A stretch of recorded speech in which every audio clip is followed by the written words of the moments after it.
సర్వారాధన ప్రియులరా, మీ ఎల్లరకును కూడా నేటి దిన సర్వారాధనలోని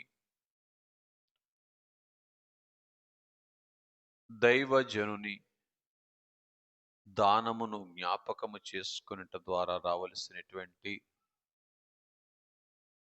దేవదేవుని అమూల్యమైనటువంటి ఉద్దేశము, దైవజనుని రూపు తండ్రి మనెల్లరకు అనుగ్రహించును గాక.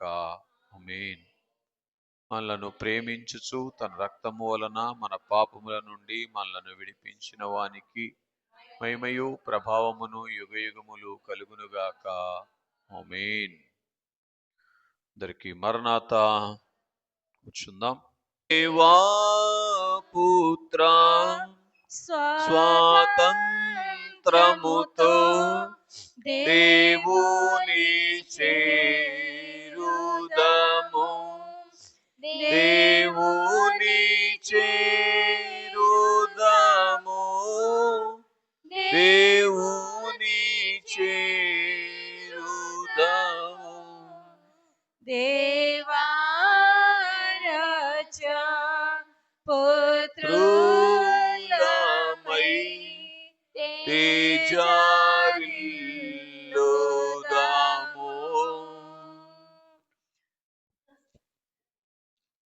హృదయావాంఛలన్నీ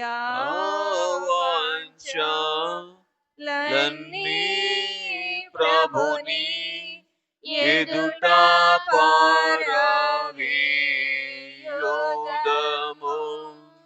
ముదముతో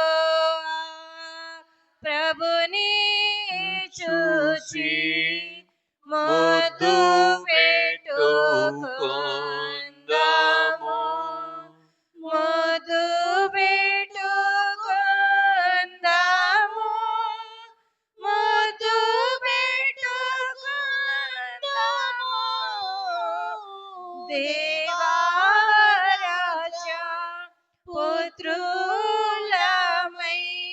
తేజరిల్లుదాము. ప్రభువు వచ్చి యున్నాడడిగో ప్రార్థిద్దాము. వకారముగా వేడుదాము. దేవారాజ పుత్రులమై తేజరిల్లుదాము. దేవుని పరిశుద్ధ వాక్యాన్ని చదువుకుందాం. రాజుల 2వ గ్రంథము 5వ అధ్యాయము 3వ వచనములోని మొదటి భాగాన్ని చదువుతూ ఉన్నాను. అది షోమ్రోనులోనున్న ప్రవక్త దగ్గర నా ఏలినవాడు ఉండవలెనని నేనెంతో కోరుచున్నాను. మళ్ళీ చదువుతున్నాను. షోమ్రోనులోనున్న ప్రవక్త దగ్గర నా ఏలినవాడు ఉండవలెనని నేనెంతో కోరుచున్నాను. ఈ వాక్య భాగములో నుంచి దేవుడు మనతో మాట్లాడునుగాక. ఆమేన్. స్నేహితులారా, దేవుడు సర్వమానవాళిని, సార్వత్రిక క్రైస్తవ సంఘమును, ఏర్పాటు బైబిల్ మిషన్ను ప్రేమించి ఇచ్చినటువంటి దానమయ్యున్నటువంటి దైవజనుని గూర్చినటువంటి సంగతులను ఈ సమయములో మీకు జ్ఞాపకం చేస్తూ ఉన్నాను. ఈ మాసము దేవుని యొక్క దాన గుణమును స్మరించి ఆ దైవ లక్షణమును మనమును సంపాదించుకునేటువంటి మాసమై ఉన్నది. సంవత్సరములో ఉన్నటువంటి 12 మాసముల్లో ఒక్కొక్క మాసములో దేవునిలో ఉన్నటువంటి ఒక్కొక్క లక్షణాన్ని మనం ధ్యానం చేసుకొని సంవత్సరం పూర్తయ్యే వరకు దైవ లక్షణ పూర్ణముగా మనము అగపడవలసినటువంటి వారముగా ఉన్నాం. ఈలాగున ప్రతి సంవత్సరము దైవ లక్షణ పూర్ణతను సంపాదించుకునేటువంటి అనుభవములోనికి వచ్చినప్పుడు దేవుని సారూప్యాన్ని కలిగినటువంటి వారముగా ఉండి ఏ రెప్పపాటు సమయములో ప్రభువు రాకడైనా ఆ సమయములో ఆయన సింహాసనము యొద్దకు చేరేటువంటి భాగ్యాన్ని మనము అందుకునేటువంటి వారముగా ఉంటాం. కనుక గత మాసములో క్రొత్తదనమును గూర్చినటువంటి సంగతులను మనం నేర్చుకున్నాం. ఈ మాసములో దేవుని యొక్క దాన గుణమును గురించి, దేవుడు దానము గుణము కలిగినటువంటి వారై ఉన్నారు అనేటువంటి సంగతిని మనం ధ్యానం చేస్తూ గత వారము దేవదాన పూర్ణతను, అంటే దేవుడిచ్చినటువంటి అన్ని దానముల ద్వారా అందుకోవలసినటువంటి భాగ్యాన్ని అందుకొనుట కొరకు దేవుడు అనుగ్రహించినటువంటి బైబిల్ మిషను అనేటువంటి దానమును గురించి మనం జ్ఞాపకం చేసుకునేటువంటి వారముగా ఉన్నాం. నేటి దినమున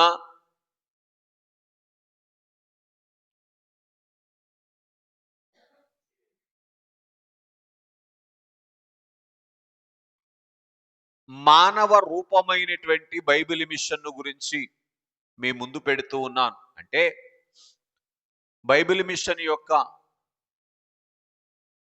సంపూర్ణతను ఒక మానవుడు ఈలాగున కలిగి ఉండవచ్చు. బైబిల్ మిషన్ గురించి చెప్పుకోవటం మాత్రమే కాదు గాని బైబిల్ మిషను మందిరములోనికి వచ్చినటువంటి ప్రతి వ్యక్తి కూడా ఒక బైబిల్ మిషను వలె కనబడినటువంటి అనుభవములోనికి రావచ్చును, సామాన్య మానవుడైనప్పటికీ కూడా అనేటువంటి సంగతిని మనకి వెల్లడి చేయుట కొరకు దేవుడు అనుగ్రహించినటువంటి దానము దైవజనులు దేవదాసయ్య గారు.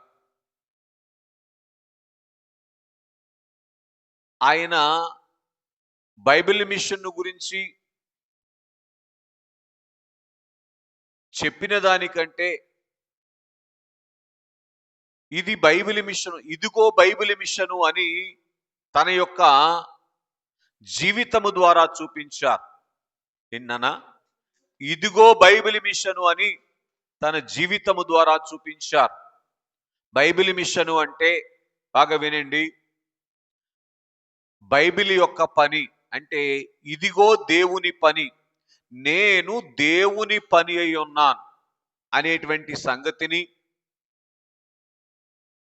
ఆయన తన యొక్క జీవితకాలం అంతటిలో బాల్యము నుంచి ఈ లోకాన్ని విడిచేంత వరకు కూడా ఏం చేశారు చెప్పండి? వెల్లడి చేసినటువంటి వారుగా ఉన్నారు. కనుక దేవుని చేత కలుగ చేయబడినటువంటి మానవుడు దేవుని పనిగా ఇలాగ ఉండవచ్చు అనే సంగతిని రుజువు చేస్తూ, ఇంకో మాటలో చెప్పాలి అంటే దేవుని యొద్దకు చేరుకునేటువంటి భాగ్యం చేశారు. దేవుని చేత కలుగ చేయబడినటువంటి, దేవుని చేతితో స్వయముగా కలుగ చేయబడినటువంటి ఆది మానవుడైనటువంటి ఆదాము గారు ఎలాగైతే దేవుని స్వరూపాన్ని, దేవుని పోలికను కలిగినటువంటి వారుగా ఉన్నారో, అలాగున అపవాది ఉన్నటువంటి ఈ లోకములో ఉన్నవారు కూడా, మళ్ళీ చెప్తాను, అపవాది ఉన్నటువంటి లోకములోనికి పంపబడినటువంటి మానవుడు తాను దేవుని పోలికను కలిగినటువంటి వాడుగా ఉండగలడు అనేటువంటి సంగతిని వెల్లడి చేయటానికి ఆ రోజు ఆదాము గారిని దేవుడు పంపినట్లుగా మనం చూస్తూ ఉన్నాం. కానీ ఆదాము గారు దేవుని పోలికను పోగొట్టుకున్నటువంటి వారుగా ఉన్నారు. కానీ అపవాది చెలరేగుతూ ఉన్నటువంటి ఈ కాలములో కూడా దేవుని పోలికను అపవాది ఉన్నటువంటి ఈ లోకములో ఉండి కూడా, ఏ లోకములో? అపవాది ఉన్నటువంటి ఈ లోకములో ఉండి కూడా కలిగి ఉండవచ్చును అనేటువంటి సంగతిని వెల్లడి చేసి, దేవుని యొక్క సారూప్యాన్ని అపవాది ఎదుటను, లోకము ఎదుటను, సంఘము ఎదుటను కనబరిచి దేవలోకమునకు ఎగినటువంటి వారు దైవజనులు.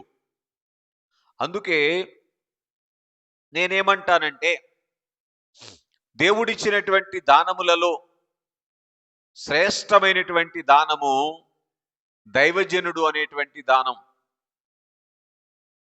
దైవజనులు ఫాదర్ ముంగమూరి దేవదాసయ్య గారు అనేటువంటి దానం. ఒకవేళ సామాజిక మాధ్యమాల్లో వింటూ ఉన్నటువంటి వారు ఎవరైనా ఉంటే అభ్యంతర పడవచ్చునేమో కానీ, కొంచెం నిదానించి వినటానికి మీరు ప్రయత్నం చేస్తే, దేవుడు అనేక మంది దైవజనులను ఆయా కాలముల్లో పంపినటువంటి వారుగా ఉన్నారు. ఆయా కాలముల్లో పంపబడినటువంటి దైవజనులైనటువంటి వారు వారికి అప్పగించబడినటువంటి పనిని ఆ కాలమునకు తగినట్లుగా వారు చేసినటువంటి వారుగా ఉన్నారు. ఉదాహరణకి మోషే అనేటువంటి దైవజనుణ్ణి దేవుడు పంపించారు. ఎందుకు? రైట్, దేవజనాంగమైనటువంటి ఇశ్రాయేలీలను ఐగుప్తు బానిసత్వము నుంచి విడిపించుట కొరకు. అలాగున్నే సమూయేలు అనేటువంటి దైవజనుని దేవుడు పంపించారు, ఇశ్రాయేలీలకు ఒక పరిపాలనా పద్ధతి నేర్పించుట కొరకు, ఒక క్రమములో వారిని నడిపించుట కొరకు. ఆ తరువాత సరే అనేక మంది ప్రవక్తలు కనబడతా ఉన్నారు. ఏలియా అనేటువంటి దైవజనుణ్ణి దేవుడు పంపించారు, సృష్టి పూజ వైపు తిరిగిపోయినటువంటి దేవజనాంగమును మరలా దేవుని వైపు త్రిప్పటానికి పంపినటువంటి వారుగా ఉన్నారు. ఆ వెనుక ఎలీషా అనేటువంటి దైవజనుణ్ణి దేవుడు పంపినటువంటి వారుగా ఉన్నారు. పిల్లరా, మరింతగా దేవుని యొక్క ఔన్నత్యాన్ని తాను చూపించటానికి, దేవునిలో ఉన్నటువంటి శక్తిని వెల్లడి చేయటానికి దేవుడు ఎలీషా అనేటువంటి ప్రవక్తను పంపినటువంటి వారుగా ఉన్నారు.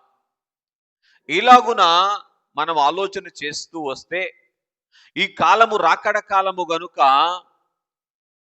ఈరోజు ఉన్నటువంటి సంఘానికి, లోకానికి ఏం కావాలి? పెండ్లి కుమార్తె రూపు కావాలి గనుక,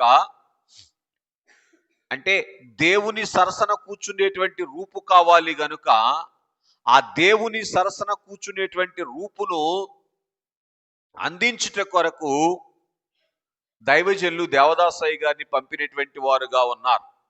ఎందుకు శ్రేష్టమైనటువంటి దానం అంటున్నానంటే, ఆ కాలములో ఇశ్రాయేలుని విడిపించటం శ్రేష్టమైన దానమే, కానీ ఆ కాలములో దేవజనాంగాన్ని దేవుని వైపు తిప్పటం అనేటువంటిది గొప్ప కార్యమే, కానీ ఆ కాలములో దేవజనాంగాన్ని దేవునిలో స్థిరపరచడం అనేటువంటిది గొప్ప కార్యమే. కానీ పిల్లరా, ఈ కాలములో ప్రభువు రాకడ అతి సమీపముగా ఉన్నది గనుక మేఘమెక్కించటం అనేటువంటిది మరి గొప్ప కార్యం. ఈ గొప్ప కార్యాన్ని చేయటానికి దైవజనుని దేవుడు పంపినటువంటి వారుగా ఉన్నారు. దేవునికి మహిమ కలుగును గాక. గత కాలములో కూడా మీకు తెలియచేసినటువంటి ఒక మాట ఏంటి అంటే, మొదటి రాకడ కన్యకను సిద్ధము చేయటానికి మోషే గారిని దేవుడు పంపిస్తే, రెండవ రాకడ వధువును సిద్ధము చేయటానికి దైవజన్ని పంపించారు దేవదాసయ్య గారిని. దేవునికి మహిమ కలుగును గాక. బాగా వినండి. కనుకనే ఈ దైవజనుడు అనేటువంటి దానము అనేటువంటిది మరి శ్రేష్టమైనటువంటి దానం. ఇది మనం గ్రహించాలి. మిగిలిన దైవజనులు ఎవరిని నేను తక్కువ చేయట్లేదు సుమా. ఆ కాలములో వారికి అప్పగించినటువంటి పని వారు చేసిన మాట వాస్తవం. పిల్లరా, దైవజనులుగా పిలువబడినటువంటి వారిలో ఏ లోటు లేనటువంటి వారుగా ఉన్నటువంటి వారు మన దైవజనులు దేవదాసయ్య గారని చెప్పక తప్పదు. కనుక లోటు ఉంటే పెండ్లి కుమార్తె రూపును అగపరచలేరు అనే విషయాన్ని మనం ఎరుగుదాం. కనుక లోటు లేని స్థితి అంటే అర్థం ఏమిటి? పెళ్లి కుమార్తె రూపే. వెరీ గుడ్ నాన్న. కనుక ఈ రూపును లోకానికి చూపించటానికి, ఆ రూపులోనికి సంఘాన్ని నడిపించటానికి దేవుడు ఈ దైవజన్ని పంపించారు. కనుక ఆ రోజు సిరియన్ల దగ్గర ఉన్నటువంటి ఆ చిన్నది ఆ ప్రవక్త యొద్ద నా ఏలినవాడుండుట మేలు అని ఎలాగైతే భావించిందో, నేను అనుకుంటాను ఈ ప్రవక్త యొద్ద నేటి కాలపు సంఘముండుట మేలు అని పరిశుద్ధాత్మ దేవుడు భావిస్తా ఉన్నారు. మళ్ళీ చెప్పనా? ఆ మాట చదువుతున్నాను చూడండి. అది షోమ్రోనులోనున్నటువంటి ప్రవక్త దగ్గర నా ఏలిన వాడుండుట ఉండవలెనని నేనెంతో కోరుచూ ఉన్నాను అని అంటా ఉంది. ఎందుకని అని అంటే, అక్కడున్న పరిస్థితి వేరు కావచ్చు. దాన్ని కొంచెం అన్వయంగా మనం చూస్తే, పిల్లరా, బాగు అగుట కొరకు అనే మాటను చదువుతున్నాను. కనుక ఆ కాలములో నయమానేమో కుష్టి వ్యాధి నుంచి బాగుపడాలి. ఈ కాలములో సంఘమేమో దేవుని రూపము అందుకోని స్థితి నుంచి బాగుపడి పెళ్లి కుమార్తె రూపును సంపాదించుకునేటువంటి అనుభవములోనికి రావాలి. కనుక ఈ ఎలీషా దగ్గరకు వచ్చినటువంటి నయమాను పసిపిల్ల వంటి దేహాన్ని సంపాదించుకోవటం మాత్రమే కాదు, ఏమండి, ఆయన ఆత్మ సంబంధమైనటువంటి స్వస్థతను కూడా అందుకున్నట్లుగా మనం ఎరిగినటువంటి వారముగా ఉన్నాం. కాబట్టి ప్రియ స్నేహితులారా, 17వ వచనములో ఈ మాట మనకు కనబడుతుంది, చదవవసరం లేదు. కనుక దేవుని పిల్లరా, ఇక్కడ మనం ఆలోచన చేస్తే ఈ దైవజనుని యొద్దకు దేవుడు మనలను నడిపించటములో దేవుని యొక్క ఉద్దేశము, ఆ పసిపిల్ల వంటి దేహాన్ని దేనికి అన్వయం చేస్తా ఉన్నానంటే, దేవుని యొక్క ఏమండి స్వరూపానికి అన్వయం చేస్తూ, ఏమండి ఆ ఆత్మ సంబంధమైనటువంటి మార్పును దేనికి అన్వయం చేస్తున్నానంటే దేవుని పోలికకు అన్వయం చేస్తా ఉన్నాను. బాగా గమనించండి.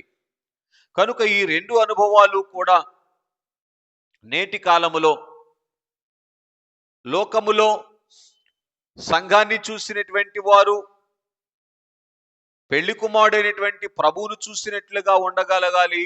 ఇది దేవుని స్వరూపం.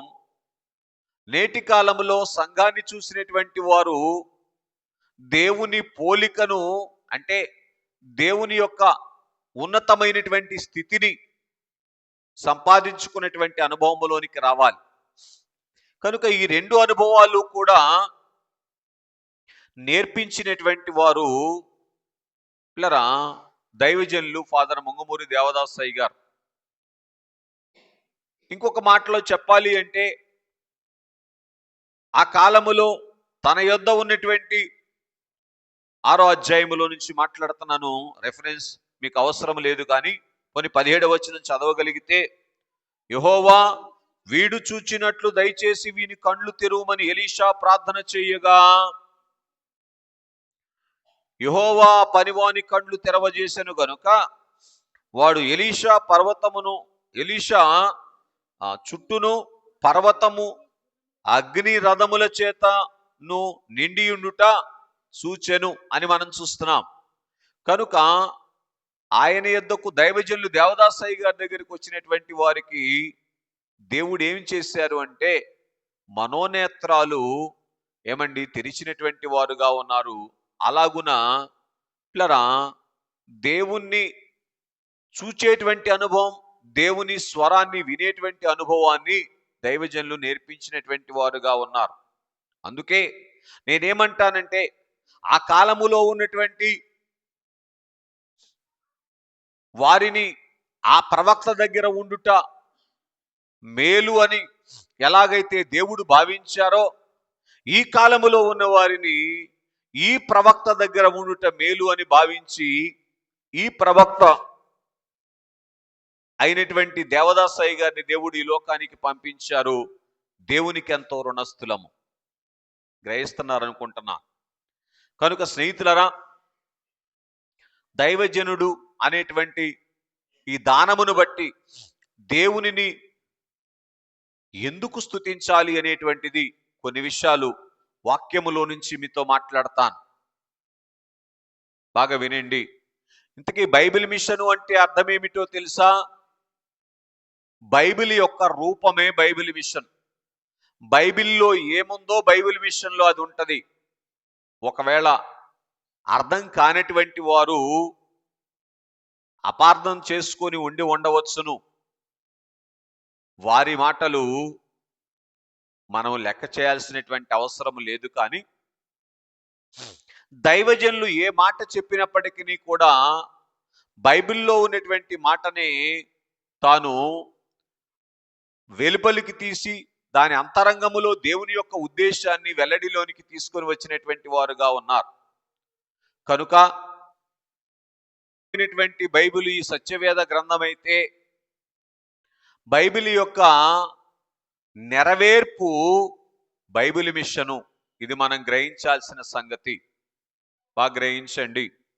అట్లాగున్నే ఇదిగో బైబిలు ఒక మానవుడు దేవుని పనిలాగా ఉండగలడు అనేటువంటి సంగతిని వెల్లడిలోనికి తీసుకొని వచ్చినటువంటి వారు దైవజనులు దేవదాసయ్య గారు. అందుకే ఈ దానము శ్రేష్టమైనటువంటిది. అంటే చెప్పబడే బోధ కంటే కూడా చూపించబడేటువంటి స్థితి అవసరం. అందుకే దైవజనులు ఏమన్నారంటే మీ బోధల కంటే వెరీ గుడ్ మీ ప్రవర్తన వెల్లడిలోనికి రావాలి అని తెలియచేశారు. కనుక స్నేహితులారా గమనించండి. లోకములో ఒక సామెత ఉంటది, చెప్పటానికే ఉన్నాయి ఏదో నీతులు అని. కానీ పిల్లరా దైవజనుని యొక్క నీతి ఏమిటంటే చెప్పటము కాదు, చూపించటం. ఏం చెప్పండి? కనుక స్నేహితులారా గమనించండి. ఏదైతే బైబిల్ చెప్పిందో, ఏదైతే ఆయన బోధ చేస్తున్నారో దాన్ని ఇదిగో నేను ఇలాగ ఉన్నాను అనేటువంటి సంగతిని వెల్లడి చేశారు. అందుకే అటువంటి దైవజనుణ్ణి దేవుడు మనకు అనుగ్రహించినటువంటి విధానమును బట్టి దేవుని స్తుతించాలి. నైడోర్ పర్దోర్ గారు చెప్పినటువంటి మాట ఏమిటంటే దైవజనులు దేవదాసయ్య గారు ఆంధ్రులకు దేవుడిచ్చినటువంటి వరము అని అన్నారు. ఏంటని చెప్పండి? కనుక ఈ వరము ఏం చేసింది అంటే పిల్లరా బైబిల్ యొక్క పనిని ఈ లోకానికి వెల్లడి చేస్తూ తానే ఒక బైబిల్ పనిగా కనబడింది. బైబిల్ అంటే దేవుడు, దేవుని పనిగా కనబడింది అని మనం చూస్తూ ఉన్నాం. చూడండి, మొట్టమొదటిగా యెషయా గ్రంథము 44వ అధ్యాయము 24వ వచనాన్ని చదువుకుందాం. యెషయా గ్రంథము 44వ అధ్యాయము 24వ వచనం. గర్భము నుండి నిన్ను రైట్, గర్భము నుండి నిన్ను నిర్మించిన, చాలు బాగా వినండి. అక్కడ దేవుడు ఏం తెలియచేస్తున్నారంటే, దేవజనాంగమైనటువంటి ఇశ్రాయేలీల గురించి ఆ మాట మాట్లాడుతూ, గర్భము నుండి నేను నిన్ను నిర్మించాను అని తెలియచేస్తున్నటువంటి వారుగా ఉన్నారు. కనుక అలాగున దేవుని చేత నిర్మించబడినటువంటి స్థితిని దైవజనుడు కలిగినటువంటి వారుగా ఉన్నారు. దేవునికి మహిమ కలుగునుగాక. దేవుని చేత నిర్మించబడిన స్థితిని అనే దానికంటే ఇట్లా చెప్తాను, దేవుని చేత నిర్మించబడినటువంటి స్థితిని మాత్రమే ఆయన కలిగినటువంటి వాడుగా ఉన్నాడు. తనంతట తాను తన జీవితములో ఏమి నిర్మించుకోలా. తనంతట తాను చెప్పునానా, తన జీవితంలో ఏమి నిర్మించుకోలా. తన జీవితంలో ఉన్నటువంటి సమస్తమును కూడా, బాల్యము నుంచి వృద్ధాప్యం వరకు సమస్తము కూడా దేవుని చేతే నిర్మించబడినటువంటి స్థితిలో ఉన్నట్లుగా దైవజనుడు వెల్లడి చేసినటువంటి వారుగా ఉన్నారు. బాగా గ్రహించండి. అందుకే దైవజనులో ఏ లోపము కనబడదు. దేవుడు నిర్మిస్తే ఏదైనా లోపం ఉంటుందా? ఏ లోపము కూడా కనబడదు అనేటువంటి విషయాన్ని మనం గ్రహించినటువంటి వారముగా ఉన్నాం. కనుకని దైవజనుడు దేవుని చేత పిలువబడినటువంటి వారుగా ఉన్నారు. దేవదాసు, నీవే కావాలి బైబిల్ మిషన్ను బయలుపరచుట కొరకు లేదా స్థాపించుట కొరకు అని ఎందుకు పిలిచారో తెలుసా? దేవుని చేత నిర్మించబడినటువంటి ఏమండి ఒక వ్యక్తి ఎలాగున్నాడో అలాగే ఉన్నారు ఆయన. ఎప్పుడు కూడా in the age of 80s also, 80 సంవత్సరాలు వయసు వచ్చినప్పటికీ కూడా. ఇంకో మాట చెప్పనా, బాల్యము నుంచి భక్తుడై ఉండి భక్తిలో అంత ఉన్నతమైనటువంటి స్థితిలోనికి వెళ్ళినటువంటి వాడైనప్పటికీ కూడా ఇంకా ఎలాగూ ఉన్నారు అంటే దేవుని చేత నిర్మించబడినటువంటి స్థితిలోనే ఉన్నాడు. తానేదో తనంతట తాను ఉన్నతమైనటువంటి వారుగా ఆయన ఎప్పుడూ కూడా కనబరుచుకోవటానికి ఇష్టపడలేదు. కనుక నాదంటూ ఏదీ లేదు నాలో అనేటువంటి సంగతిని వెల్లడి చేశారు. నాదంటూ ఏమీ లేదు. దేవుని చేత నిర్మించబడిన స్థితి అంటే జీనియాలజీని కూడా మనం గుర్తు చేసుకోవాలి, అవునా? కనుక స్నేహితులారా గమనించండి, ఆదాము యొక్క అపరాధములో పడిన తర్వాత వచ్చినటువంటి జీనియాలజీ ఎక్కడ కనబడదు అంటే దైవజనుని జీవితంలో కనపడదు. నైజములో కూడా పాపము లేనటువంటి దైవజనుడు. అందును బట్టి దేవునికి ఎన్నో వందనాలు చెల్లించాలి. కనుక స్నేహితులరా, అలాగున దేవుని చేత నిర్మించబడినటువంటి స్థితిలోనే ఏ వయస్సులో ఎలాగుండాలని దేవుడు నిర్ణయించారో ఆ వయస్సులో అలాగున్నారు. అందుకే 6 సంవత్సరముల ప్రాయములోనే ఆయన అన్నారంట, చేసిన ప్రార్థన మనకు బాగా తెలుసు, యేసు ప్రభువా, నీవు ఈ వయస్సులో ఎలాగున్నావో నేను కూడా అలాగుండే భాగ్యము దయచేయి అని ప్రార్థన చేసినటువంటి వారుగా ఉన్నారు. బహుశా నేను అనుకుంటాను అన్ని సమయాల్లో కూడా దైవజనుడు అదే ప్రార్థన చేశారు. నీవు ఈ పరిస్థితుల మధ్య ఎలాగున్నావో నేను కూడా ఈ పరిస్థితుల మధ్య. ఎందుకంటే దైవజనుడి జీవితంలో ప్రతికూలమైన పరిస్థితులు చాలా వచ్చాయి. ఈ ప్రతికూలమైన పరిస్థితుల్లో కూడా దైవజనులు ఏమని ప్రార్థన చేసి ఉంటారు? ఈ పరిస్థితుల మధ్య నువ్వు ఎలా ఉన్నావో నేను అలా ఉండేలాగా సహాయం చెయ్యి అని చేసినటువంటి ప్రార్థన దేవుడు నిర్మించినట్లు అన్ని పరిస్థితుల్లో కూడా అన్ని కాలాల్లో కూడా ఉండేటువంటి భాగ్యములోనికి దైవజనుడు నడిపించింది. కనుక ఆ దైవజనుడు చక్కని ఆదర్శము అని మీ గమనానికి తీసుకొని వస్తా ఉన్నాం. ప్రతికూలమైనటువంటి పరిస్థితులు ఎన్నో ఎదురవుతాయి లోకములో, ఏమండి? అయినప్పటికీ కూడా దేవుని చేత నిర్మించబడినటువంటి స్థితిని రెప్పపాటు సమయము కూడా ఏం చేయకూడదు, విస్మరించకూడదు అనేటువంటి విషయాన్ని మీకు జ్ఞాపకం చేస్తున్నాను. కనుకనే దైవజనులు పాడుతూ ఏమన్నారు? 59వ పాట 24వ చరణాన్ని మీరు చూస్తే, నాకేమి కొదువా నాదోడుండా ఇక నాకేమి కొదువా నాదుడుండా. నాకు నా తండ్రి నరరూపముతో ఇక నాకు నా తండ్రి నర రూపముతో త్రైకోని రీతిగా కనబడి ధైర్యమిచ్చు సును నాకు ధైర్యమిచ్చును. చాలండి, బాగా వినండి. దైవజనుడు ఈ చరణములో మాట్లాడుతూ ఏమంటున్నారు చెప్పండి? నాకు నా తండ్రి నరరూపముతో త్రైకుని రీతిగా కనబడి ధైర్యం ఇచ్చును. దేవుని చేత నిర్మించబడినటువంటి వారుగా ఉన్నారు గనుక దైవజనునికి ధైర్యం ఏంటి? దేవుడే.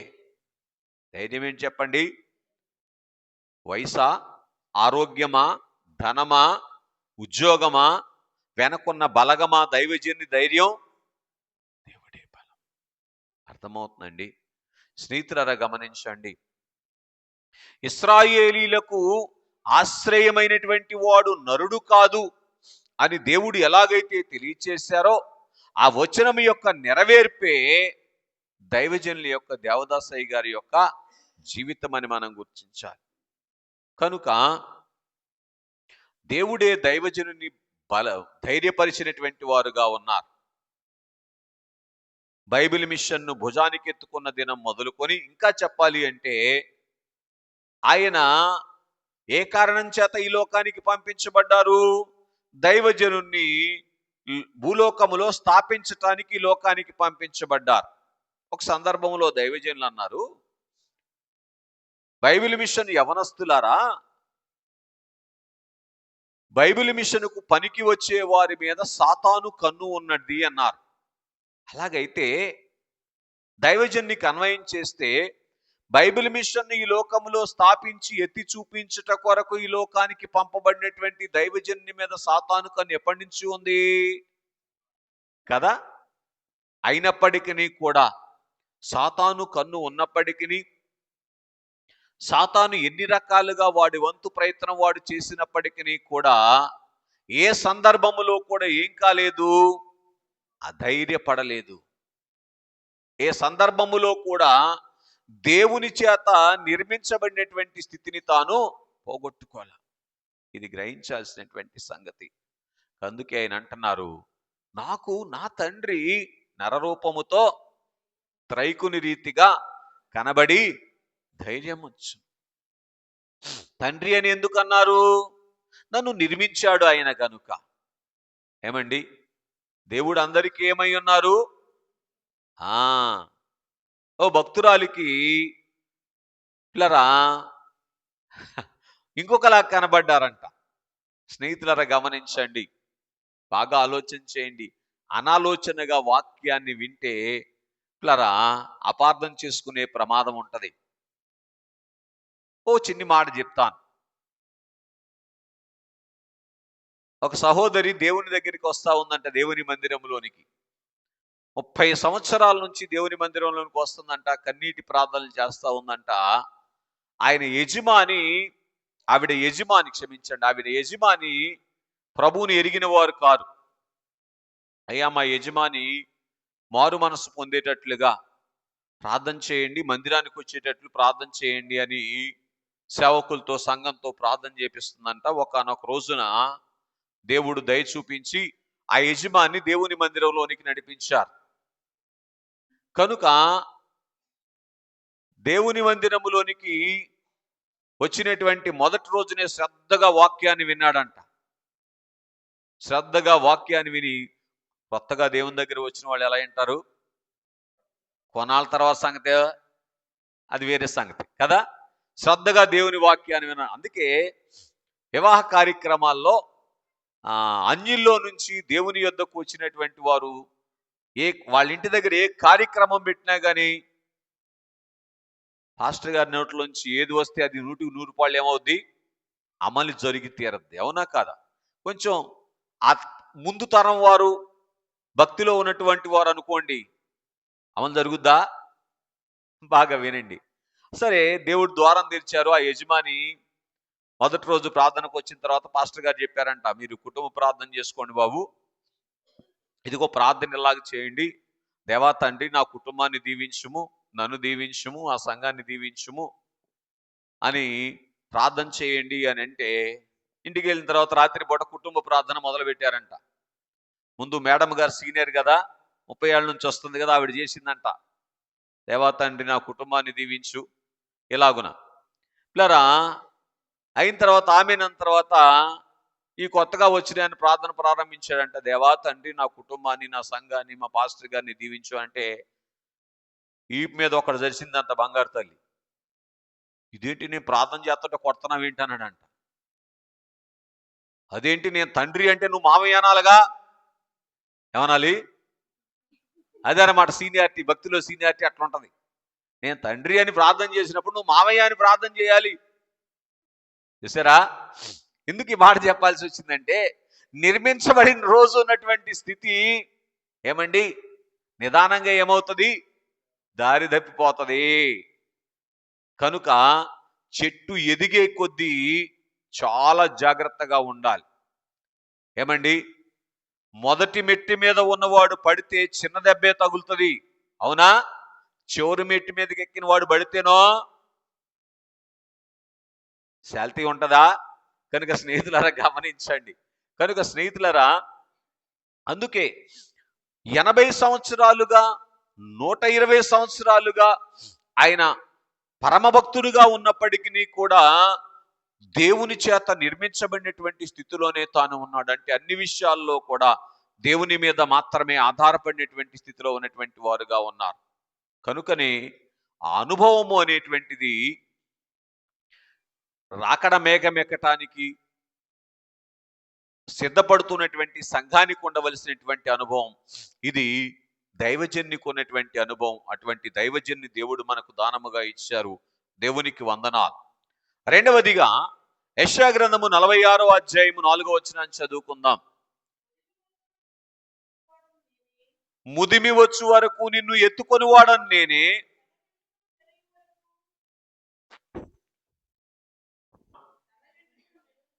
తల వెంట్రుకలు నెరయి వరకు.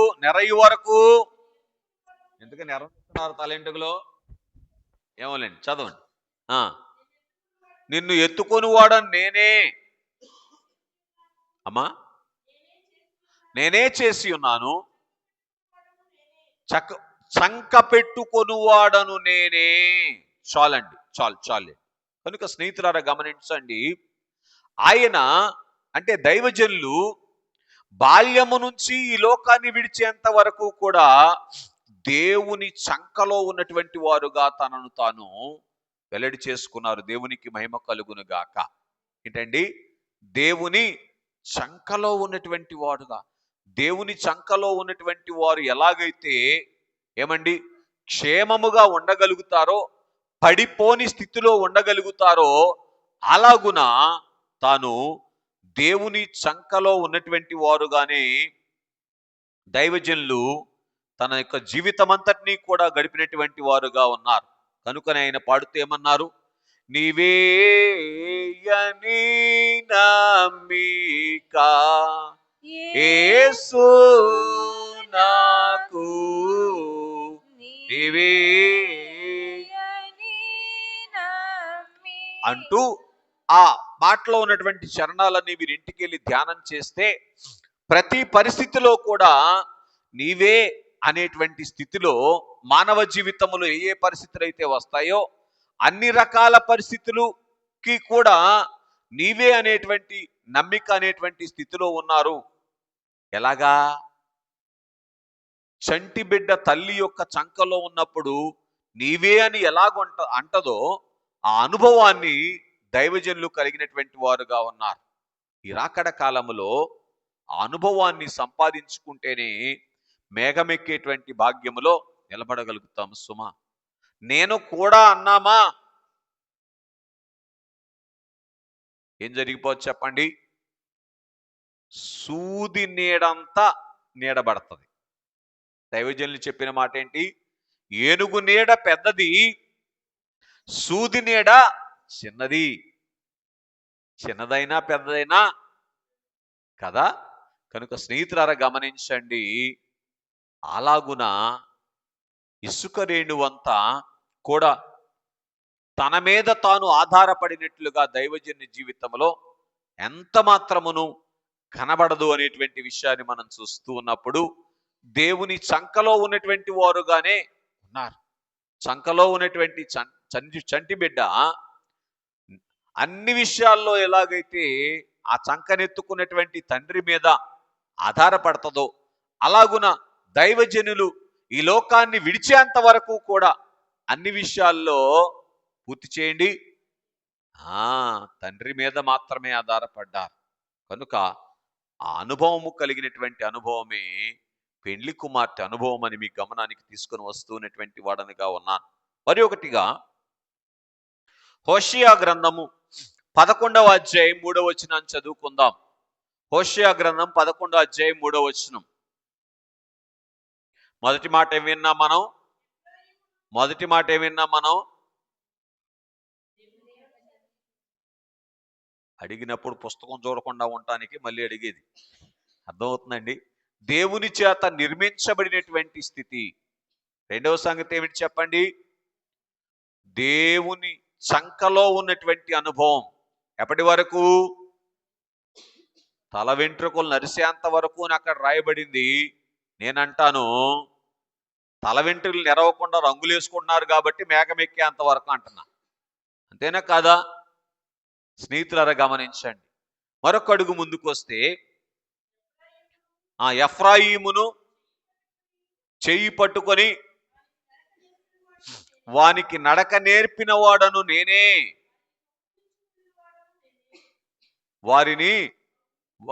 వానిని కౌగిలించుకొనిన వాడను నేనే. చాలు.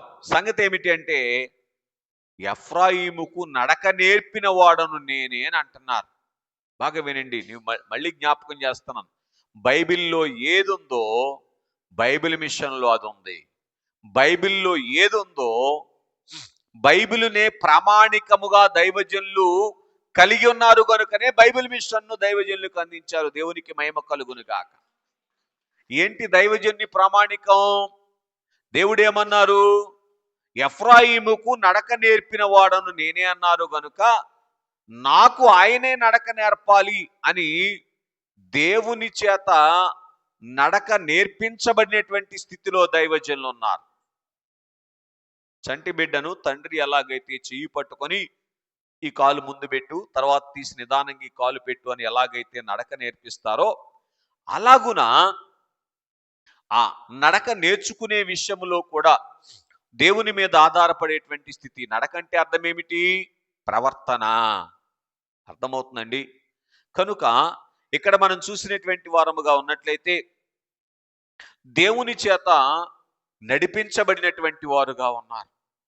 దేవుని చేత నడిపించబడి ఉండకపోతే ఇట్లరా ఏ భక్తుడు కూడా చెయ్యనటువంటి కార్యములు దైవజనుడు చేయటం అంటే సాధ్యపడనటువంటి సంగతి అనే సంగతి మనం ఎరిగినటువంటి వారముగా ఉన్నాం. అందుకే దైవజనులు పాడుతూ ఏమన్నారు? నీవేయని నమ్మిక అంటూ రెండవ చరణం. తడవాని దారి దొరక దాని బడినే నడచూటేట్లో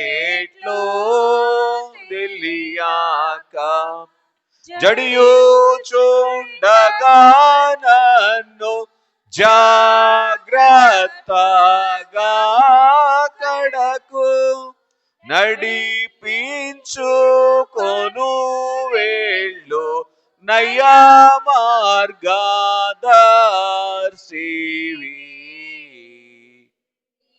నీవేయని. నమ్మిక. కనుక దేవుని పిల్లర గమనించండి, ఏంటంట, జాగ్రత్తగా కడకు నడిపించుకొని వెళ్ళు నయమార్గదర్శివి. కనుక తడవని దారి అంటే తెలియని మార్గము. కనుక ఈ లోకములో ఎలాగూ ప్రయాణం చేయాలో ఎరగనిటువంటి స్థితిలో నన్ను కడదాకా నడిపించుకొని వెళతావు అని అంటూ పరోక్షంగా ఏమంటున్నారు దైవజనులు, నువ్వే కదా నన్ను నడిపించేది అని దేవుని చేత నడిపించబడినటువంటి స్థితిని వెల్లడి చేసినటువంటి వారుగా ఉన్నారు. అటువంటి స్థితిని వెల్లడి చేయగలిగినటువంటి దానమును దేవుడు మనకు అనుగ్రహించారు. ఏంటి ఆ దానం? వెరీ గుడ్, దైవజనులు దేవదాసయ్య గారు అనేటువంటి దానం. అందుకే దానకర్త అయినటువంటి దేవుణ్ణి మనము స్తుతించవలసినటువంటి వారముగా ఉన్నాం. మరొక అడుగు ముందుకు వస్తే యెషయా గ్రంథము 41వ అధ్యాయము 10వ వచనాన్ని చదువుకుందాం. యెషయా గ్రంథము 41వ అధ్యాయం 10వ వచనం.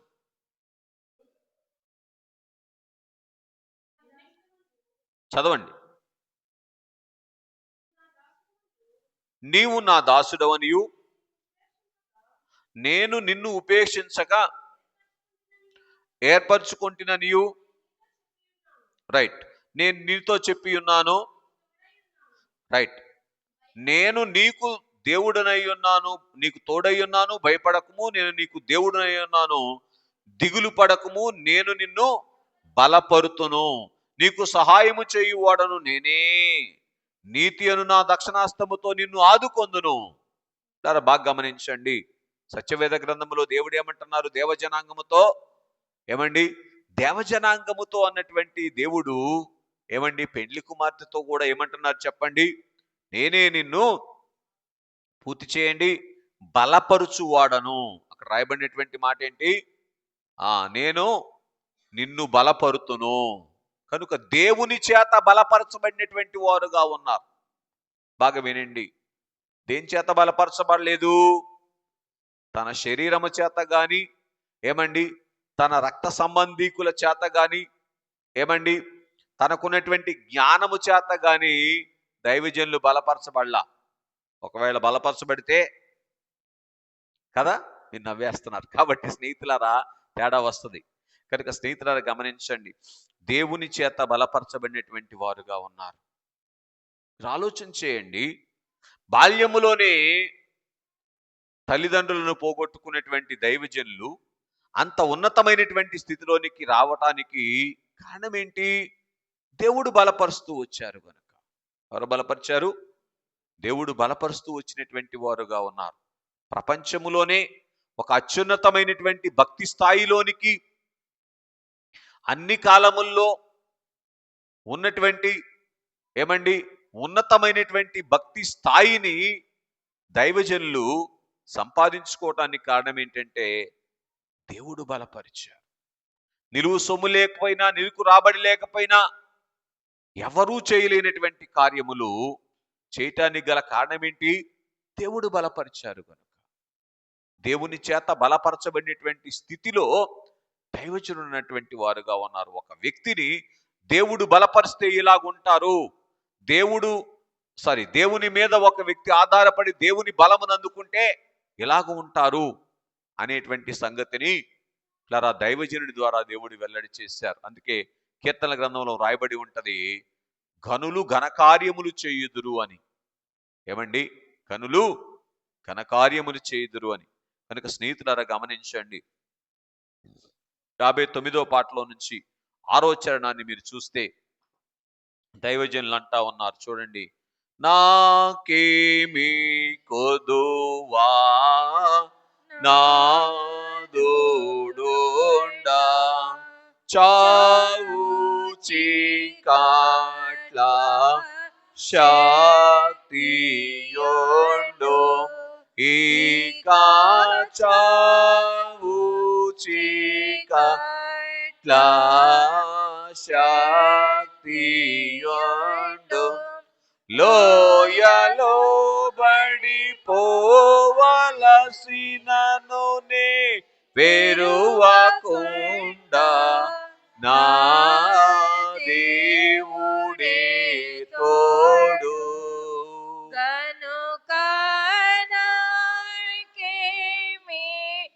యహోదువా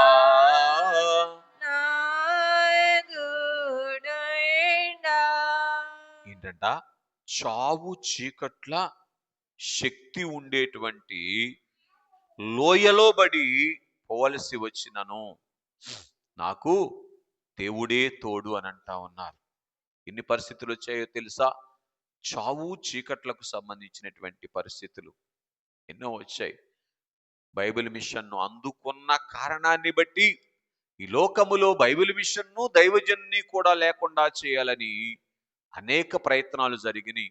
అయినప్పటికీ కూడా దేవుడు బలపరిచారు గనుక ఏమండి బైబిల్ మిషన్లోనికి దైవ సన్నిధి వచ్చే అంతవరకు కూడా దైవజనులు ఈ లోకములో ఏమండి నిలబడినటువంటి వారుగా ఉన్నారు. దేవునికి మహిమ కలుగును గాక. రైట్. మరి ఒకటిగా మనం చూస్తే వెరీ గుడ్. మరి ఒకటిగా మనం చూస్తే కీర్తనల గ్రంథము 81వ అధ్యాయము 81వ కీర్తన 16వ చరణాన్ని చదువుకుందాం. 81వ కీర్తన 16వ చరణం.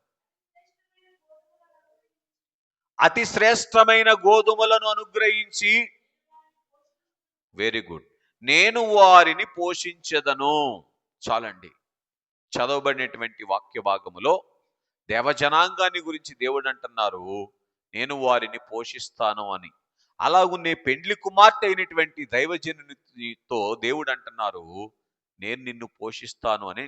అంటే దేవుడే పోషకుడు అనేటువంటి సంగతిని రుజువు చేసినటువంటి వారుగా ఉన్నారు దైవజనులు. దేన్ని బట్టి పోషించబడుతున్నావు అంటే నా రెక్కల కష్టం కాదు, నా చదువు కాదు, నా ఉద్యోగము కాదు, నా విద్య వ్యాపారాలు వ్యవసాయాలు కాదు, దేవుడు నన్ను పోషిస్తున్నాడు అనేటువంటి సంగతిని దేవుడు పోషిస్తాడు అనేటువంటి సంగతిని వెల్లడి చేయటం ఏం చేయటం చెప్పాలి. ఇదిగో బైబిల్ మిషన్ అని చూపించటం. అర్థమవుతుందండి. కనుక దైవజనుని మీద అసూయ పడినటువంటి వారు ఏమండి దైవజనులు హాస్టల్లో వార్డెన్గా పనిచేస్తూ ఉన్నప్పుడు ఏమండి వేసవికాలపు సెలవులు వస్తే ఇంచుమించుగా నెల 15 రోజులు సుమారుగా సెలవులు ఏమండి సెలవులు వస్తే ఆ దైవజనులు నివసించేటువంటి గదికి ఒకటే తలుపు ఉంది, ఒకటే ద్వారం. దేవుడే పోషిస్తాడంటున్నారు.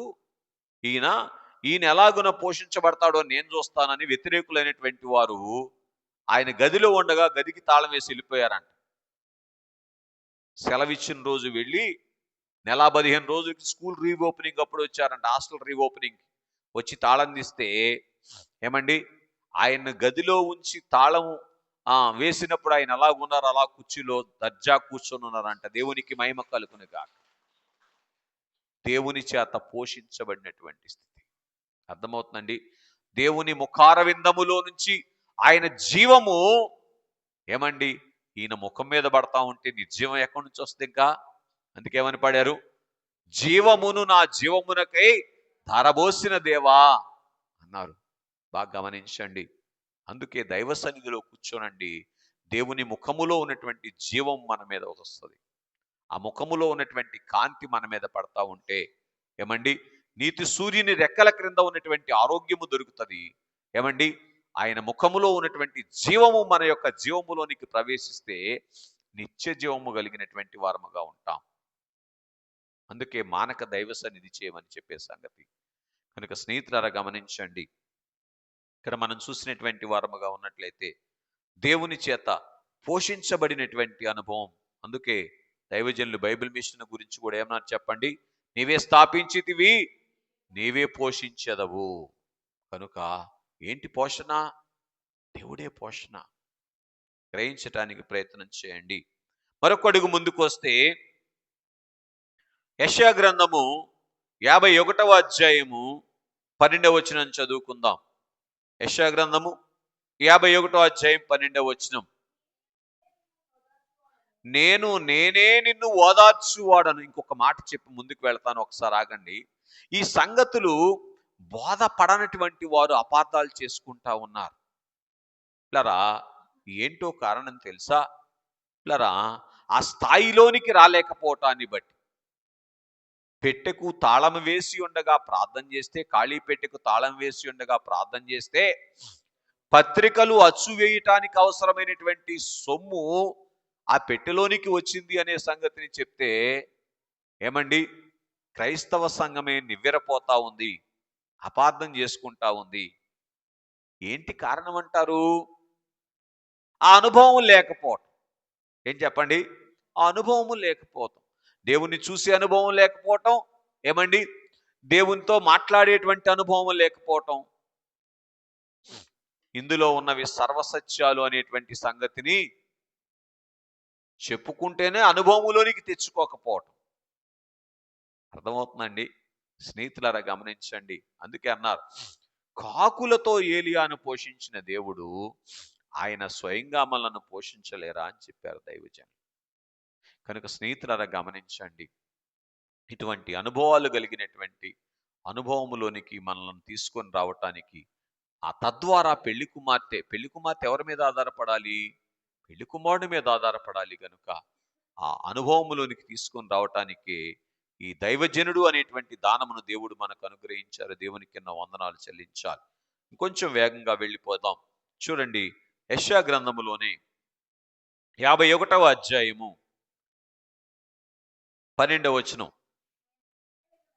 చాలండి. నేనే నిన్ను ఓదార్చువాడను. బాగా వినండి. ఇట్లా ఆ మనుషులు ఓదార్స్తే ఏమండి, ఓదార్పు దొరకదు కానీ దేవుడు ఓదార్చేవాడు. కనుక స్నేహితులారా గమనించండి, నేను ఎలాగూ ఈ బైబిల్ మిషన్ను పూర్తి చేయండి, స్థాపించగలను, నడిపించగలనంటే నేనున్నాను కదయ్యా, నేను చూసుకుంటానులే అని దేవుడు దైవజన్ని ఓదార్చారు. దేవునికి మహిమ కలుగును గాక. ఏమండి, ఒకరోజు దైవజనులు చిన్న బిడ్డ వలె ఎక్కెక్కి ప్రార్థన ఏడుస్తా ఉన్నారంట. ఎందుకు అంటే, ఈరోజు ఒక్కరికి కూడా నేను సువార్త చెప్పలేదు కదయ్యా, నేను ఎలాగూ భోజనం చేయనయ్యా నువ్వు పెట్టిన భోజనం అని. ఏంటది? సర్లేండి. కనుక స్నేహితులారా గమనించండి, పనివాడి జీతానికి పాత్రుడన్నావు, పని చేయకుండా నన్ను ఎట్లా భోంచేయమంటావయ్యా అని అడిగి ఏడుస్తున్నారంట దైవజనులు. కనుక ప్రభువచ్చి అన్నారంట, దేవదాసు, నువ్వు ఈరోజు సాయంకాలం ఆ వీధిలో అట్లా నడుచుకుంటూ వెళ్ళావు కదా, నిన్ను చూసిన వారు నన్ను చూసి నీలో అనేకులు మార్పు చెందారు అని చెప్పారంట. దేవునికి మహిమ కలుగును గాక. ఎంత గొప్ప ఆదరణ అండి, ఎంత గొప్ప ఆదరణ ఆలోచించే. స్నేహితులరా గమనించండి, ఈ అంట అనేటువంటి స్థితిలో నుంచి పూర్తి చేయండి. ఇదిగో నన్ను చూసి కూడా అనే స్థితిలోనికి వస్తే గాని అప్పుడు బైబిల్ మిషన్ అనుభవంలోనికి వస్తాం, మేఘం ఎక్కుతాం. సరిపోద్దండి అంట అనే స్థితి. మా ఆఫీసర్ గారు బాగా పనిచేస్తారంట, వాళ్ళకి ఎంత పెద్ద గిఫ్ట్ ఇచ్చారంట అంటే నీకేమవుతుంది? నీకేమైనా వస్తుందా? కనుక మొదటిగా మనం చూసినటువంటి వారముగా ఉన్నట్లయితే దేవుని చేత నిర్మించబడినటువంటి వారుగా, ఆయన ఈ లోకాన్ని విడిచేంత వరకు ఉన్నటువంటి వారుగా ఉన్నారు. రెండవదిగా దేవుని చేత చంక పెట్టుకొనబడినటువంటి వాడుగానే అన్ని వయస్సుల్లో అన్ని స్థితుల్లో ఆయన ఉన్నటువంటి వారుగానే ఉన్నారు. దేవుని చేత నడిపించబడినటువంటి వారుగానే ఉన్నారు దైవజనులు. మరి ఒకటిగా దేవుని చేత బలపరచబడినటువంటి వారుగానే ఉన్నారు. దేవుని చేతనే పోషించబడినటువంటి వారుగా ఉన్నారు. అలాగే దేవుని చేత ఓదార్చబడినటువంటి వారుగానే ఉన్నారు. మరొకటి ముందుకు వేస్తే మలాకీ గ్రంథం 3వ అధ్యాయం 6వ వచనాన్ని చదువుకుందాం. మలాకీ గ్రంథం 3వ అధ్యాయం 6వ వచనం, యెహోవాయను నేను మార్పు లేని వాడను. చాలండి. లరా దేవుడు ఎలాగైతే మార్పు లేని వారుగా ఉన్నారో, దేవుని చేత నిర్మించబడినటువంటి నేను మార్పు లేని వాడనుగా ఉంటాను. నేను మార్పు లేకుండా ఉన్నటువంటి అర్థం ఏంటి? బాగా వినండి.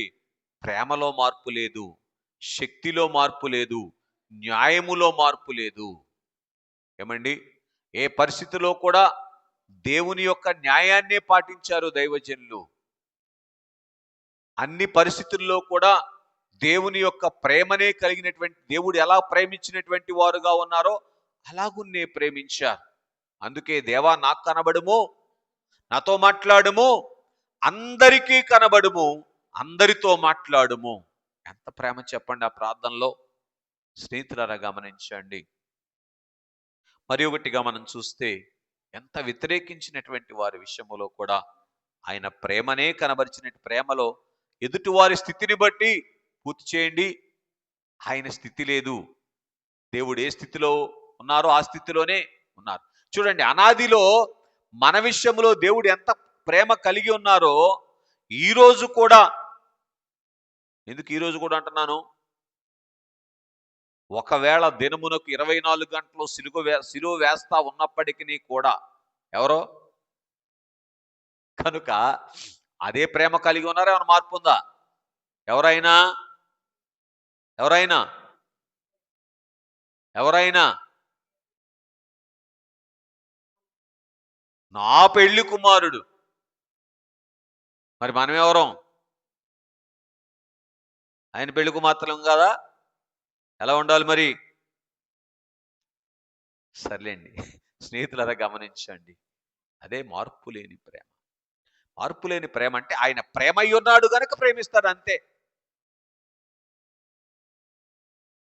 దైవజనులు కూడా ప్రేమ అయి ఉన్నారు గనక ప్రేమించారు. ఆయన్ని వెంబడిస్తున్నటువంటి వారందరూ కూడా ఏమండి, ఆయన ప్రేమించేవారేనా? ప్రేమించని వారు, హాని చేసేవారు కూడా ఉండవచ్చును, అవునా? అయినప్పటికీ కూడా వారిని దేవుడు ప్రేమించినట్లుగా ఆయన ప్రేమించగలిగినటువంటి వారుగా ఉన్నారు.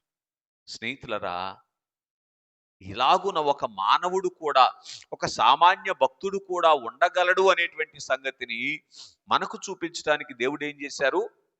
ఆ దైవజనుణ్ణి కానుకగా ఇచ్చారు. ఎన్ని వందనాలు చెల్లించాలి ప్రియులరా. మరొక అడుగు ముందుకు వస్తే ప్రియులరా, మత్తయి సువార్త 12వ అధ్యాయము 50వ వచనాన్ని చదువుకుందాం. త్వరగా సహాయం చేయాలి. మత్తయి సువార్త 12:50. సరే చదవండి. పరలోకమందున్న నా తండ్రి చిత్తము చేయువాడే నా సహోదరుడును, నా సహోదరియును, నా తల్లియును అనెను. చాలండి. స్నేహితులారా గమనించండి, ఎలాగైతే యేసుక్రీస్తు ప్రభువారు 33.5 సంవత్సరాల శరీర జీవిత కాలం అంతట్లోనూ కూడా ఒక మానవుడిగా ఉన్నప్పటికీ కూడా, అన్ని ప్రతికూలతలు ఉన్నప్పటికీ కూడా, అంటే మానవ శరీరముతో ఆయన అడుగు పెట్టిన దినం మొదలుకొని పూర్తి చేయండి, మహిమ శరీరాన్ని ధరించి మహిమలోనికి వెళ్ళేంత వరకు కూడా ప్రతికూలత అయినప్పటికీ కూడా ఏం చేశారు? తండ్రి చిత్తాన్నే జరిగిస్తూ ఉన్నటువంటి వారుగా ఉన్నారు. కనుక ఆయన మానవుడుగా వచ్చి అలాగున తండ్రి చిత్తాన్ని జరిగించినట్లుగా మనము కూడా మానవులముగా ఉండి తండ్రి చిత్తాన్ని నెరవేర్చవచ్చును, జరిగించవచ్చును అనేటువంటి సంగతిని దైవజనుడు వెల్లడిలోనికి తీసుకొని వచ్చినటువంటి వారుగా ఉన్నారు. అందుకే ఆయన పాడుతూ ఏమన్నారు? నా ఇష్టమిదిగో ఇది నీ ఇష్టముగా చేయా, నా ఇష్టమిక కాదది యోనటి నా హృదయమిదిగోని కేది రాజా కియా సింహాసనమౌ తనువు నాదిదిగో గై కొనుమియో అని పనికి ప్రతిష్ఠింపుమి.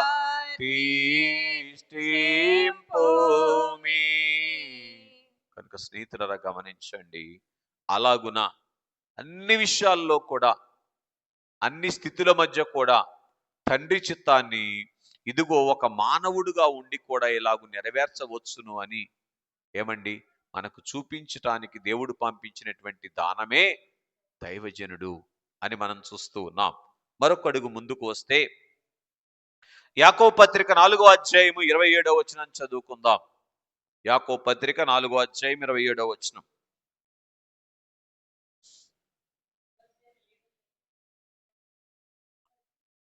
యాకోబు పత్రిక 4వ అధ్యాయం. అపవాదిని ఎదిరించుడి, అప్పుడు వాడు మీ యొద్ద నుండి 4:8 7వ వచనం చదువు. కాబట్టి దేవునికి లోబడి ఉండుడి, అపవాదిని ఎదిరించుడి. చాలండి. అపవాదిని ఎదిరించమని నా పెళ్లి కుమారుడు చెప్పాడు గనుక నేను అపవాదిని ఎదిరిస్తాను. అర్థమవుతుందండి. ఆయన జీవితకాలం అంతట్లో కూడా అపవాదితో యుద్ధమే. ఏ సమయంలో కూడా సాంగత్యమో లేదు అపవాదితో. బాగా గ్రహించండి. కనుక స్నేహితులారా గమనించండి. అందుకే అపవాదితో యుద్ధము చేయగలిగినటువంటి ఆయుధముగా సాతాను ఎదిరింపులు అనేటువంటి పుస్తకాన్ని బైబిల్ గ్రంథములో నుంచి తీసి ఎత్తి రాసి మనకు అందించారు. దేవునికి ఎన్నో వందనాలు, దేవునికి మహిమ కలుగును గాక. కనుక స్నేహితులారా గమనించండి, అపవాదిని ఎందుకు ఎదిరించాలి అనేటువంటి సంగతిని ప్లరా గ్రహించినటువంటి వారుగా ఉన్నారు దైవజనులు. ప్లరా ఆలోచన చేయటానికి ప్రయత్నం చేయండి.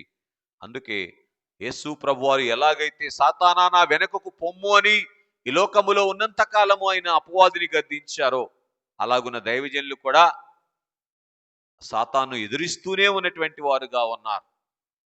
కనుక పెళ్లి కుమారుడు సాతాను ఎదిరించారు, పెళ్లి కుమార్తె సాతాన్ని ఎదిరించడానికి అవసరమైనటువంటి సాధనమును దైవజనులు మనకు అనుగ్రహించారు. దేవునికి మహిమ కలుగును గాక. అందుకే అటువంటి దైవజనుణ్ణి దేవుడు మనకిచ్చారు. దేవునికి ఎన్నో వందనాలు చెప్పాలి. మరి ఒకటిగా 23వ అధ్యాయము లూకాసు సువార్త 46వ వచనాన్ని చదువుకుందాం. లూకాసు సువార్త 23:46.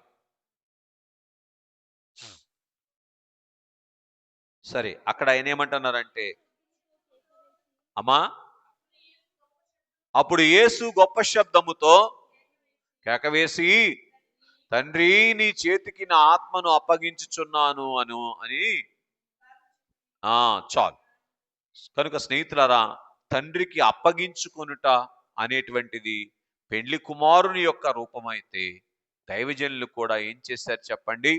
తనువు నాదిదిగో గైకొనిమియో ప్రభు అని తన జీవితం అంతటినీ కూడా తండ్రికి అప్పగించుకున్నటువంటి వారుగా ఉన్నారు. కనుకనే సమర్పణ అనుభవం మనకు నేర్పించారు. సమర్పణ ప్రార్థన స్తుతులు అనేటువంటి పుస్తకాన్ని మన కొరకు రాసించారు. ఎలాగున దేవునికి మనం సమర్పించుకోవాలి, ఎవరెవరిలాగా దేవునికి మనం సమర్పించుకోవాలి అంటూ యెఫ్తా కుమార్తె దగ్గర నుంచి మొదలుపెట్టి, అబ్రహాము దగ్గర నుంచి మొదలుపెట్టి, హానోకు దగ్గర నుంచి మొదలుపెట్టి బైబిల్ గ్రంథములో ఉన్నటువంటి సమర్పణలన్నీ ఎత్తి రాసి పూర్తి చేయండి. ఆ సమర్పణ అనుభవములోనికి మనల్ని నడిపించడానికి దైవజనులు ప్రయాసపడ్డారు.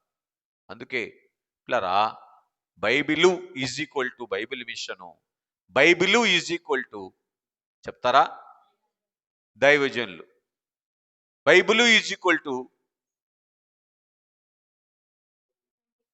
నేను అనండి ఒకసారి. నవ్వుతున్నారు మీరు.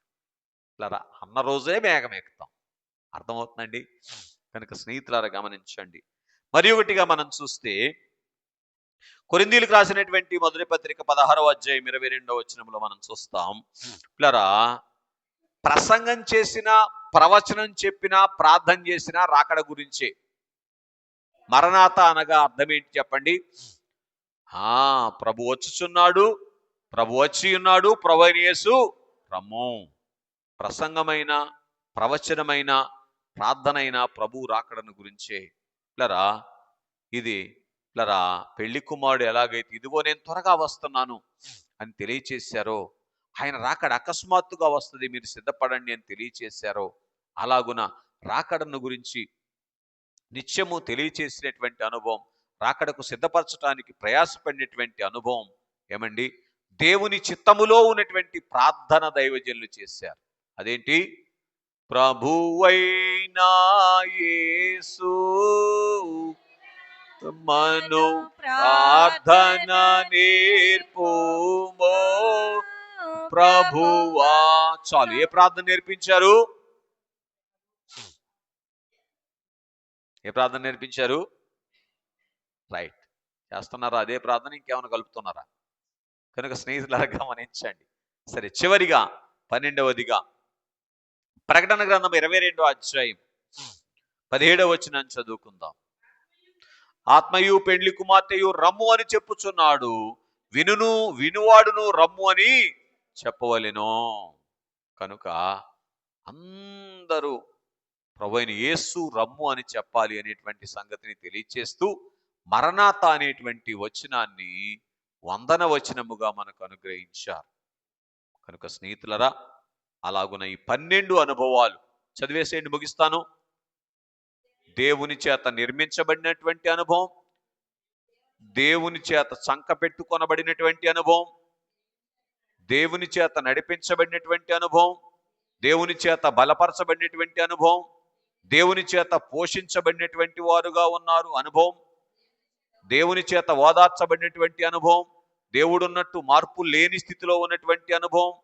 ఏమండి, ఆ పెళ్లి కుమారుడు ఎలాగైతే తండ్రి చిత్తాన్ని నెరవేర్చారో అలాగున్న తండ్రి చిత్తాన్ని నెరవేర్చినటువంటి అనుభవం. ఏమండి, రైట్. అపవాదిని ఎదిరించినటువంటి అనుభవం, పెళ్లి కుమారుడు ఎదిరించినట్లుగా అలాగనే తండ్రికి సంపూర్ణంగా అప్పగించుకున్నటువంటి అనుభవం, అలాగే తండ్రి చిత్తములో ఉన్నటువంటి ప్రార్థన చేసినటువంటి అనుభవం, అలాగున్నే తండ్రి చిత్తములో ఉన్నటువంటి పలుకు పలికించిన అనుభవం. ఏంటి ఆ పలుకు? మరణాత అనేటువంటి పలుకు. కనుక ఈ 12 అనుభవాలు, ఈ 12 మాసాలు ధ్యానం చేసుకుంటూ ఏమండి దేవుని యొక్క పోలికలోనికి మార్చబడి దైవజన్ని బిడ్డలముగా తీర్చిదిద్దబడి మేఘమెక్కేటువంటి ధన్యత దేవుడు మనెల్లరకు అనుగ్రహించును గాక. ఆమేన్.